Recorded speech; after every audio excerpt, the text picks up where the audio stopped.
to tell you guys a story of why I strongly distrust soup. But I'm open-minded about the future. By the way, this was cereal, which is technically cold soup. Anyway, this is a story of how soup traumatized me and caused me severe pain. If that doesn't confuse you, let's set the scene. It was a Sunday afternoon. It's always a Sunday afternoon. I was hanging out with my family at my aunt's house. She was making something, of course, that I had no interest in eating. I was just there to play with my cousins. Then suddenly I hear my aunt screaming at me, "Jessica! Vete a comer!" Coming reluctantly. Yes? Come eat this soup. I don't like soup. Come eat this soup right now. You need to eat soup. And I'm looking at my mom like this. And my mom knows that I don't like soup. See, me and soup already have a history. Growing up, my mom used to put her dark black bean soup into our baby bottles. Me, my sister, and my cousins. She would put them in baby bottles and we would drink them. I could still taste it. Look for part 2.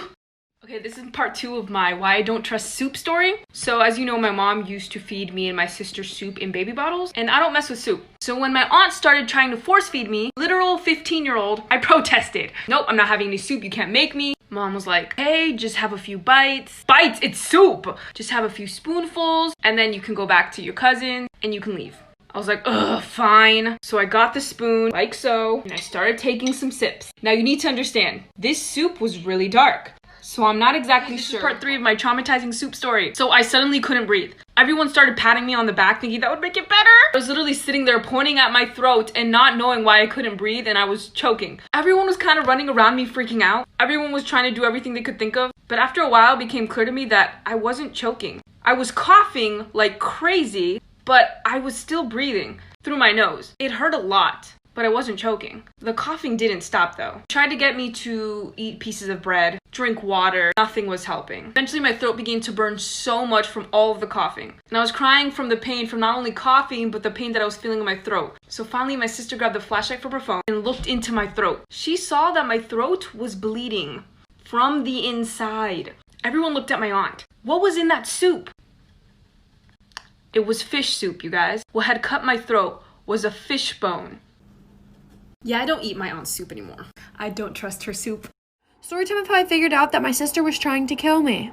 So me and my sister were like best friends when we were little, but she was a very, very jealous person. So years and years go on, but her jealousy seems to start to grow. So I never really thought about it until I found out that she really wanted me dead. But throughout the years, she would do little things to get me hurt. For example, she pushed me off the top of our treehouse and I ended up breaking my arm. But every time I got hurt, my family would baby me and she would get even more mad. So at this time, we're about 16 years old, and I had to go in her room to get her laundry. And under her laundry, I found her diary, or journal, or whatever you call it. I was flipping through the pages, I found out some interesting and crazy things. Then one was named The Perfect Murder. What an original name. She had this big, huge dresser in her room. She went into a lot of detail about how she was going to kill me. But it stated that she was going to push the dresser on top of me and jump on it until I, then scream for help. I'm running out of time, like for part 2. Here's a story time of how me and my sisters almost got kidnapped. So my mom and her boyfriend were just going to go out and have a night to themselves, and I was home watching my 2 little sisters. At the time, I was 13, my 2 little sisters were 9 and 6. So around 6 p.m., my mom and her boyfriend leave. Me and my sisters just sit down and watch a movie, and then I get up to make them dinner. I get paranoid really easily, and while I was making them dinner, I look out the kitchen window, and I thought I seen somebody in the backyard. I text my mom, and she gets on the cameras that are outside, and she said nobody was out there. I continue making them dinner, we sit down and eat, and then we start watching another movie. Then we start hearing knocking. It wasn't coming from any of the doors, it was coming from the side of the house. I didn't want to bother my mom on her one night out, so I just took the kids, and we went upstairs and watched a movie in my room. My 6-year-old sister at the time went to the bathroom and she came back in literal tears. She was literally crying so hard until I finally got her to stop and tell me what was wrong. She said as she was walking back from the bathroom, she seen somebody downstairs. I quietly locked my door and I put my sisters in the closet and I called my mom right away. I'm running out of time, like for part 2. Part 2 of how me and my sisters almost got kidnapped. I called my mom and then she looked on the cameras downstairs and somebody was in the house. She never told me what the person was doing. I guess she just didn't want me worrying, but she called 911 right away. While my 2 little sisters were in the closet, my 6-year-old sister would not stop crying and I'm pretty sure the person downstairs heard her. At this time, my mom and her boyfriend were already on the way and so were the police. I heard him coming up the steps, so I quietly opened the closet door and promised my sisters that they would stay quiet and be calm no matter what. I didn't know what he was here for, so I hid in the side of the bed in front of the closet so that he would get to me before he got to the girls. I heard him just rummaging through stuff and stuff breaking. Then a couple minutes later, I hear the police sirens. Right as I hear the police sirens, I hear our bedroom window smash. While trying to stay as calm as I can, 3 policemen bust down the door. They grab me and my sisters and take us outside. About 5 minutes after they take us outside and put us in the back of their car, my mom and her boyfriend shows up. About 20 minutes later, after he was caught, they did notify us that he was wanted for murder of 2 younger girls and 1 adult male. About $10,000 of our stuff was either missing or broke. Then about a month later, when we were capable to, we did move. Nothing has happened since. Story time. My toxic best friend outed me to the entire school. So one day, one of my best friends from a neighboring school decided to move to my school, and she was extremely upset because her best friend over there came out as bi. So I ended up using this as an opportunity to come out bi as well. And she was like, well, it's okay for you. I just got really close to her. We'll call the girl Becky because no one likes a Becky, and we can call her friend Heather. So fast forward to after the situation had calmed down, we decided to all go prom dress shopping. So Heather and I were talking and we really hit it off. And I think Becky legitimately forgot about our sexuality because we were all talking about how much we have in common, and we brought that up as well. She just looked at us and was like, oh, I forgot about that. And she just shrugged it off. But we continued to hang out for a few weeks. One of these weekends, we all went to church together, and the sermon was about how God accepts you no matter what your sexuality is. But of course, Becky turns around to us and says that Heather and I could never date because it would F everything up. Later that day, Heather actually ended up admitting that she had feelings for me, and this is when Becky lost it. Stay tuned for part 2 and follow me on Instagram.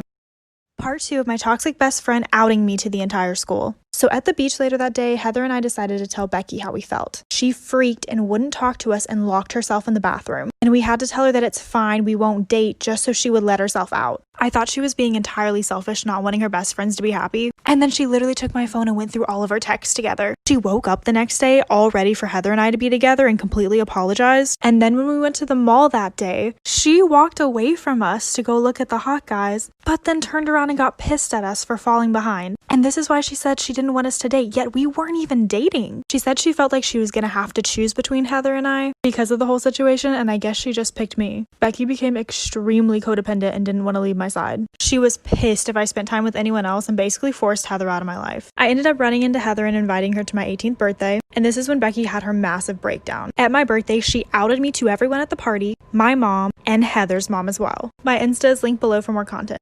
One time I had to babysit one of my neighbor's kids overnight.